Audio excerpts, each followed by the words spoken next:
Donc je m'appelle Laurent Echenot, j'ai fait partie de l'école pendant un certain temps, 13-14 mois ma formation. Donc j'ai toujours fait de la photographie en tant qu'amateur depuis plus de 20 ans et je suis professionnel depuis 2013.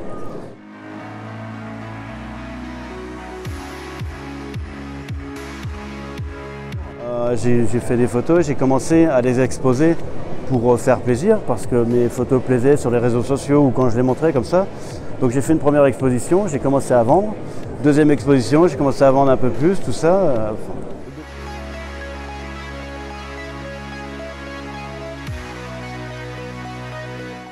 Donc j'ai pris contact avec l'EDA parce qu'à un moment donné dans ma vie professionnelle, je ne savais plus trop où j'étais, qui j'étais en tant que professionnel photo. Et l'EDA m'a ouvert certains petits tiroirs dans mon cerveau, quoi.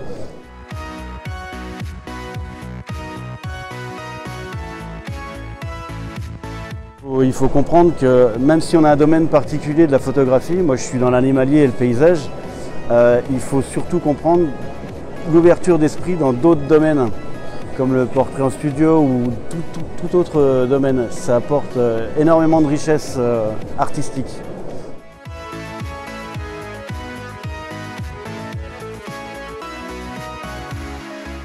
Donc là, je suis en train de présenter une série. J'ai mis 3 saisons d'hiver dans ma région pour réaliser cette série. Je la pensais depuis tout petit. J'ai réussi à la réaliser donc, il y a 3 ans. J'ai commencé à la réaliser il y a 3 ans. Donc un sacré parcours avant de pouvoir faire ce genre d'image. C'est beaucoup de travail en amont. Il ne suffit pas de déclencher. Dans l'animalier par exemple, dans ce domaine, il faut beaucoup de repérage. Penser les images qu'on a envie de transmettre avant de déclencher, quoi. Depuis 1 an, je tourne avec cette série dans pas mal de festivals en France, en Europe, en Suisse. Donc elle plaît beaucoup.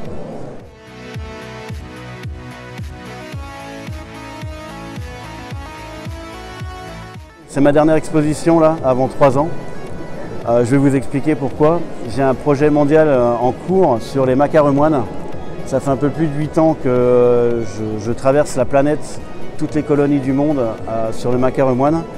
Et mon projet va aboutir d'ici 3 ans. Donc je travaille avec une douzaine de scientifiques à travers le monde. Et on écrit quelque chose sans précédent avant. Voilà. C'est mon oiseau de prédilection, mon oiseau de cœur. Voilà, je suis tombé amoureux il y a à peu près 8 ans. Et tous les ans, je vais le voir sur toutes les colonies possibles. Voilà.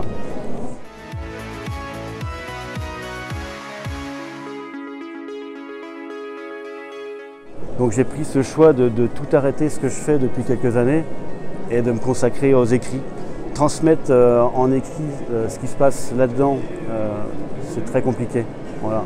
Là par exemple, je suis sur le macaque moine parce que c'est mon sujet, comment je puis dire, c'est mon aboutissement en fait oui. Sur cet animal, c'est mon coup de cœur. Mais pendant des années en fait, c'est toute la nature qui m'a apporté ce regard. Je prends une feuille, une branche, j'ai été créatif avec ce que je voyais devant moi, quoi. Il ne faut pas s'arrêter en premier lieu sur un sujet. Ça va nous braquer. Si on n'y arrive pas, on va se braquer et puis on va tout perdre. Il faut photographier le moment présent et ce qu'on a devant soi, quoi. Voilà, sous les yeux. La création viendra plus tard, quoi. Voilà. Sur le terrain, en fait, cette émotion, je ne la dis pas, je ne l'écris pas, je la vis, je la ressens et je la retransmets en image. Et aujourd'hui, c'est ce que j'ai envie de faire, j'ai envie de la mettre par écrit. Tu vois, on a chacun des comportements différents. Il y en a qui arrivent à écrire en même temps qui pensent, voilà, ou qui shootent. Moi, j'arrive pas à faire ça. Voilà. Enfin, pour arriver à ce résultat, la technique, ça, l'école peut vous l'apprendre. Mais retransmettre une émotion, ça vient d'ici, quoi. Voilà. Ça, pour moi, cette image, elle est extraordinaire, quoi. Elle est très représentative de l'émotion que j'ai envie de faire ressortir sur l'espèce, quoi. Une embrassade de couple de macareux. Voilà, ça c'est une photo un peu plus naturaliste dans la neige. Mais une petite photo qui fait rêver, quoi, avec les flocons de neige. Ces deux-là dans la neige, c'est plus en Norvège que j'ai fait. Voilà.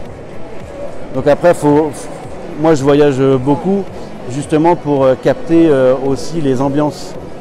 En Norvège, ça ne sera pas la même luminosité qu'en Islande par exemple, ou qu'aux USA, ou qu'en Bretagne.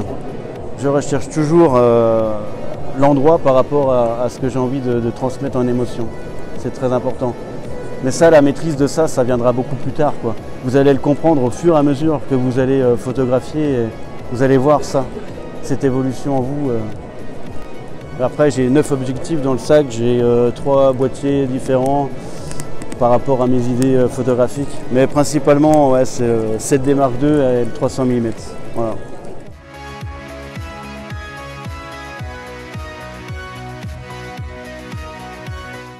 Mais si on ne reste pas un peu de temps, un minimum de temps quelque part pour s'imprégner de l'ambiance, du comportement de l'animal, de tout comprendre, quoi, on n'arrive pas à faire ce genre d'image.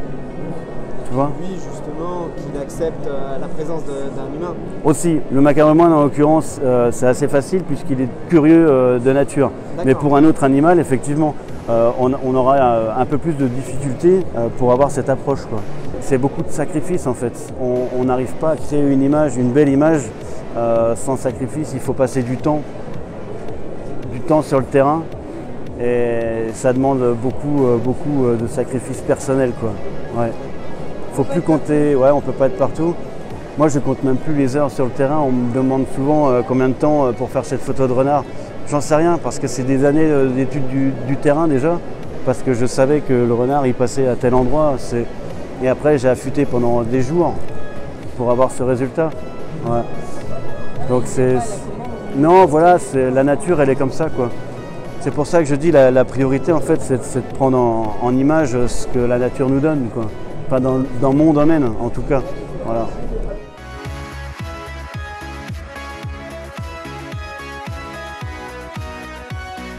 Le plus important, ouais, c'est vraiment de croire en soi, quoi. C'est le plus important de croire au fond de vous-même ce que vous êtes capable de faire et de vous donner à fond.